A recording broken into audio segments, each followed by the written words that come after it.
La luz del atardecer caía oblicua sobre los cristales del taller, tiñendo todo de un tono ámbar, suave y melancólico.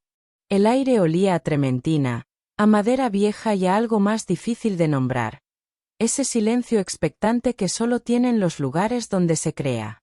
Carla, de pie frente a un lienzo a medio terminar, no pensaba en colores ni en formas. Pensaba en las cajas aún sin deshacer en su nuevo piso, en los pasos solitarios que resonaban en su casa vacía, en los mensajes sin responder de su exmarido. Sujetaba el pincel entre los dedos, pero no temblaba por el arte, sino por dentro. Desde hacía meses, enseñar pintura se había vuelto su única forma de estar. La Escuela de Arte en Tarragona, con su encanto clásico y sus pasillos llenos de bocetos, voces jóvenes y promesas, se había convertido en su refugio. En el rincón dormía Turco, el viejo gato gris de la escuela, su único compañero durante las tardes largas. Creía estar sola esa noche. Todos los alumnos ya se habían marchado, o eso pensó.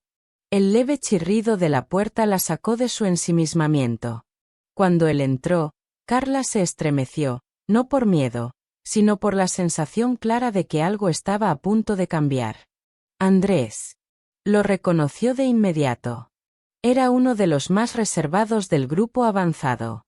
22 años, mirada seria, talento evidente. No solía quedarse después de clase, nunca hablaba más de la cuenta. Pasó junto a ella sin decir nada, como si su presencia no fuera una sorpresa, y se sentó frente a un lienzo en blanco, al lado de Turco. Sacó su cuaderno, unos carboncillos, y comenzó a dibujar, como si fuera lo más natural del mundo. Carla dudó unos segundos. Luego volvió la vista a su propio lienzo, aunque no lo tocó. De reojo, observaba cómo él se concentraba. Andrés dibujaba con precisión, con un gesto maduro que no encajaba del todo con su edad. ¿Necesitas algo?, preguntó finalmente, rompiendo el silencio. Él no la miró. Apenas esbozó una sonrisa leve, casi imperceptible. Estoy bien, respondió sin más, y siguió trazando líneas. Carla sintió una punzada, mezcla de irritación y curiosidad. ¿Quién era él para instalarse así? Pero en el fondo, algo se aflojaba en ella. Era la primera presencia humana en días que no exigía explicaciones, que no pedía nada. Turco se desperezó, se levantó perezosamente y se acurrucó a los pies de Andrés, como si lo conociera desde siempre. Carla se quedó de pie, sin pintar, observando. Miraba sus manos moverse con soltura, con seguridad. Y sintió algo dentro. No era deseo.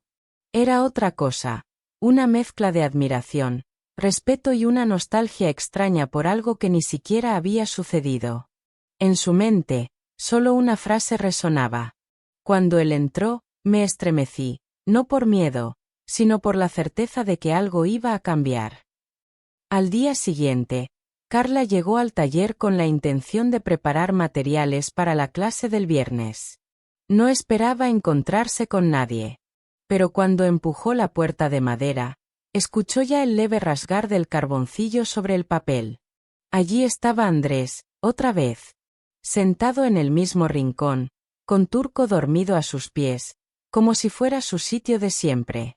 Ni siquiera levantó la vista cuando ella entró, como si hubiera sido natural que ambos compartieran ese silencio sin preámbulos. Carla se detuvo un momento antes de avanzar. Sabía, con una certeza sorda, que eso no era casualidad.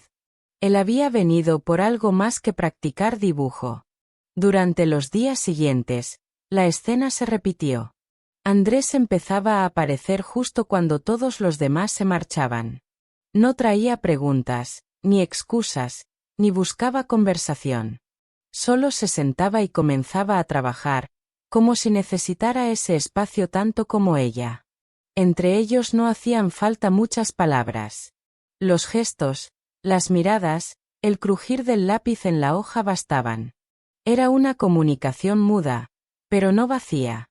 Había en ese silencio una especie de confianza inesperada, una calma compartida. Una tarde, Carla se acercó a su trabajo. Observó cómo intentaba captar la curva del hombro humano, pero el trazo temblaba. La línea se pierde aquí, dijo suavemente, señalando el lugar con el extremo de su pincel. Andrés la miró de reojo. Esbozó una leve sonrisa, casi burlona. Ya me di cuenta, respondió, sin corregirlo. Carla alzó una ceja. ¿Y por qué no lo arreglas? Prefiero equivocarme solo, respondió, sin arrogancia, pero con firmeza. Ella se retiró sin decir más.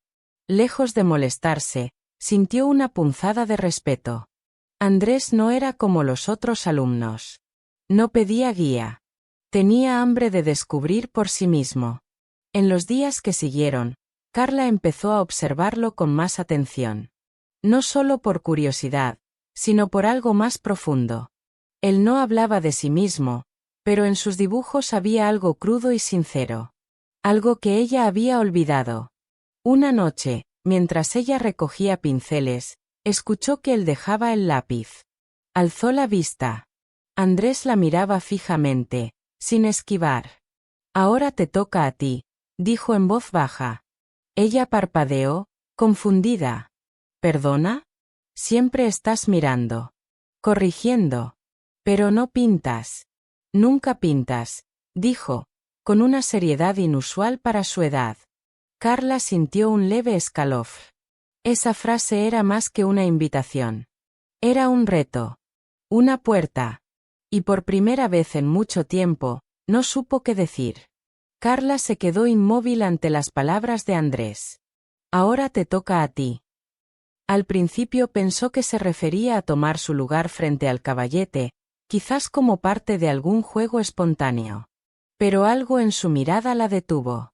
Había una firmeza silenciosa, una especie de espejo que no podía evitar.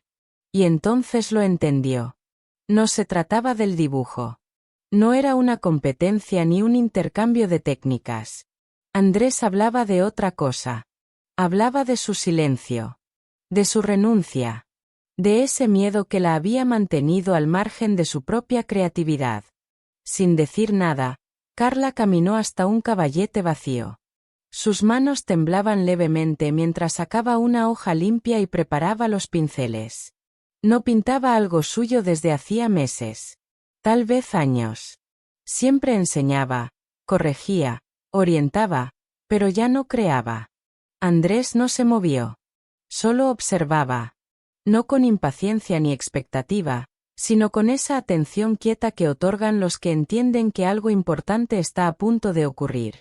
Carla trazó la primera línea.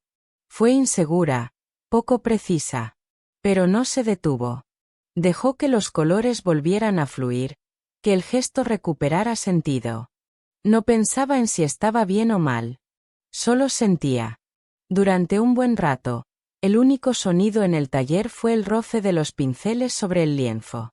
Turco dormitaba entre ellos, como si ese momento formara parte de su rutina. Cuando Carla por fin levantó la vista, encontró los ojos de Andrés fijos en su obra. Asintió, apenas. No lo necesitaba decir. Ella había vuelto. Desde aquel día, sus encuentros continuaron. No hablaban demasiado. No hubo confesiones ni promesas. Pero en la constancia de esas tardes compartidas nació algo distinto. Una complicidad sin nombre, sin urgencias. Andrés encontró en Carla una mirada que no lo juzgaba. Y Carla, en él, un empujón que la devolvía a sí misma. Una semana después, Carla llegó temprano al taller. El aula estaba vacía, y sobre la mesa donde solía sentarse Andrés, había un papel doblado. Lo abrió. Era un dibujo, un retrato de espaldas de una mujer frente al mar, pincel en mano. Firmado con letra firme, a ti. Andrés. Carla lo sostuvo unos segundos, sin hablar. Luego, lentamente, sonrió. Todo había cambiado. Y ella también. Nos alegra tenerte en el canal Pecado y Susurros. Suscríbete, dale like y descubre muchas más historias románticas.